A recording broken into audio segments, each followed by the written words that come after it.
सांस लेने के लिए भी लेफ्टिनेंट गवर्नर के पास जाना चाहता है, पानी पीने के लिए भी इजाजत उसको लेफ्टिनेंट गवर्नर से लेना चाहते हैं। शर्म की बात है कि जम्मू कश्मीर को आपने नॉन एंटिटी बना दिया, एक लेफ्टिनेंट गवर्नर बना के। जिस कश्मीर को खून से सींचा वो कश्मीर हमारा है, उस खून को आपने अपने पांव तले रोक दिया है और आपने वो इतिहास मिटा दिया है। पावर के नशे में इतना मत गुम हो जाओ कि आपको पता ही नहीं चले कि आप क्या कर रहे हैं। देश को आगे बढ़ाने के लिए जिनकी सोच देश भर में हिंदू मुसलमान सिख ईसाइयों की है, वो कभी भी आपके इस काले कानून को कभी बर्दाश्त नहीं करेगी। आप एक इतिहास भारत का बदल रहे हो, यह आपको मालूम होना चाहिए।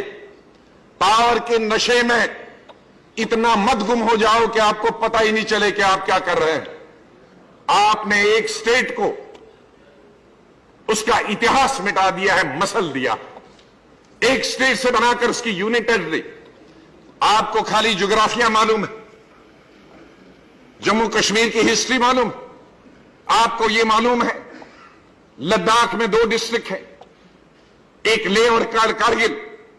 आपको यह मालूम है मुस्लिम 52% आबादी शिया मुस्लिम लद्दाख में और बुद्धिस्ट 48।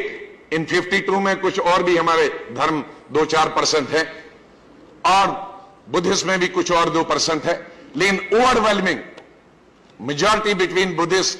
आज से 20 साल पहले ने जो हिस्ट्री पढ़ी थी वो बुद्धिस्ट स्टेट उसको कहते हैं, लेकिन उसके बाद बहुत आबादी बढ़ी, अब उल्टा हो गया है, मुस्लिम मेजॉरिटी बन गया है लद्दाख।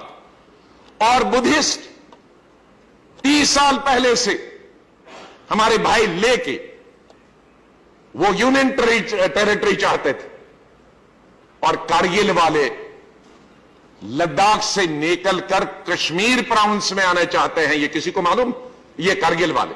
अरे बस सुनिए, ला मत पढ़िए, हिस्ट्री पढ़िए। मैं जिंदा हूं। 91 में मैं यूनियन मिनिस्टर था और कई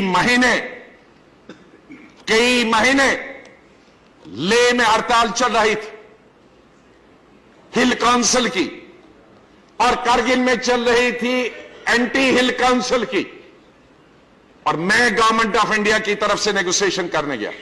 जो आपका एमपी था अभी पिछले से में, वो उसका चेयरमैन था, और मेरी पार्टी का लीडर ऑफ लेजिस्लेचर पार्टी का लीडर जो अभी आपके डिसॉल्व करने का था, वो उसका जनरल सेक्रेटरी था। उनके फोरम में मैंने पहले मीटिंग की थी और उनसे एग्रीमेंट किया था कई मीटिंगों के बाद कि आप हिल काउंसिल, हम आपको ये नहीं देंगे यूटी। तो हिल काउंसिल पे हमने मनवा लिया था उनको। लेकिन कारगिल वाले तब भी मांग थी, आज भी है, कि हमको लद्दाख से नहीं रहना है, लद्दाख में जगह तो छोड़ नहीं सकते, हमको कारगिल में रहना है। अभी आपने लद्दाख को प्रोविंस का दर्जा दिया। जरा देख लेते 5 मिनट में, अगर आप सिर्फ लेह में उसका कैपिटल रखता, आपको भी मजबूरन में लेह में भी उसका कैपिटल रखना पड़ा और कारगिल में भी रखना पड़ा, इसी मजबूरी में, क्योंकि कारगिल वाले कहते कि हमको कश्मीर के प्रोविंस में ले जाओ। तो ये प्रॉब्लम है, आपको मालूम है, एक यूटी में। अब किस लोग बनाएंगे चीफ मिनिस्टर? तो आपने वहां के बुद्धिस्ट और वहां के शिया मुस्लिम के बीच में एक नई जंग शुरू कर दी, जो कि हमारा सबसे पीसफुल रीजन था, लद्दाख, जम्मू कश्मीर का लद्दाख। जम्मू और कश्मीर को आपने यूटी किया और उसको चलाएगा लेफ्टिनेंट गवर्नर। कितने बुद्धिमान लोग, शेख अब्दुल्ला से लेकर सादिक तक, हमारी बात छोड़िए, ये लोग वहां चीफ मिनिस्टर रहे, वहां की राजनीति से जूझ रहे हैं। तो एक आईएएस ऑफिसर को, ज्वाइंट सेक्रेटरी को या अपनी पार्टी को, किसी व्यक्ति को उठाकर लेफ्टिनेंट गवर्नर बनाएगा और वो जम्मू कश्मीर के मसले हल करेगा। मैं नहीं सोचता हूं कि आप बड़े मुद्दे, मैं समझता था बड़े बुद्धिमान हैं आप, तो आप सिर्फ हिंदुस्तान पर नहीं हुकूमत करते हो, पूरे विश्व को पर हुकूमत करते हैं। लेकिन इतनी छोटी सी चीज आपको यह समझ में नहीं आया कि अब lieutenant governor Jammu and Kashmir वो चलाएगा।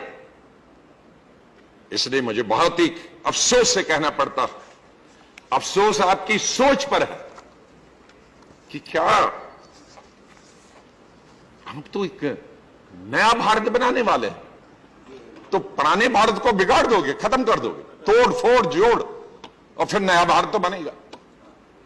इसलिए भारत के इतिहास के साथ, भारत की यकजहती के साथ, अखंडता के साथ, भारत के कल्चर के साथ ये खिलवाड़ मत करिए वोट लेने के लिए। बहुत हो गया। ये भारत के इतिहास में काला धब्बा होगा जिस दिन ये कानून पास होगा। हिंदुस्तान के इतिहास में और इस नए भारत के इतिहास में यह काला धब्बा है। आज जम्मू कश्मीर से आर्टिकल 370 खत्म कर रहे हैं, आज 35A खत्म कर रहे हैं, आज आप डिलिमिटेशन उनकी मर्जी के बगैर स्टेट को तोड़ के डिलिमिटेशन कर रहे हैं, और इस तरह से हिंदुस्तान के नक्शे से वो कश्मीर जो नारा चलता था, आप कहते हैं 47 में जब बाहर से लोग आए थे पाकिस्तान से, तो कश्मीर में नारा चलता था, जिस कश्मीर को खून से सींचा वो कश्मीर हमारा है।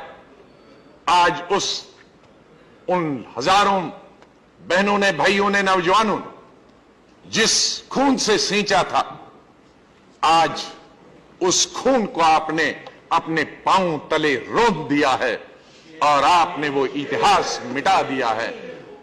न भारत का इतिहास और हिंदुस्तान के लोग जो अच्छी सोच रखने वाले हैं, जिनकी सोच सिर्फ वोट पर नहीं होती है, जिनकी सोच देश के लिए होती है, देश के उत्थान के लिए होती है, देश की यकजहती के लिए होती है, देश की सलामती के लिए होती है, देश को आगे बढ़ाने के लिए जिनकी सोच देश भर में हिंदू, मुसलमान, सिख, ईसाइयों की है, वो कभी भी आपके इस काले कानून को कभी बर्दाश्त नहीं करेगी।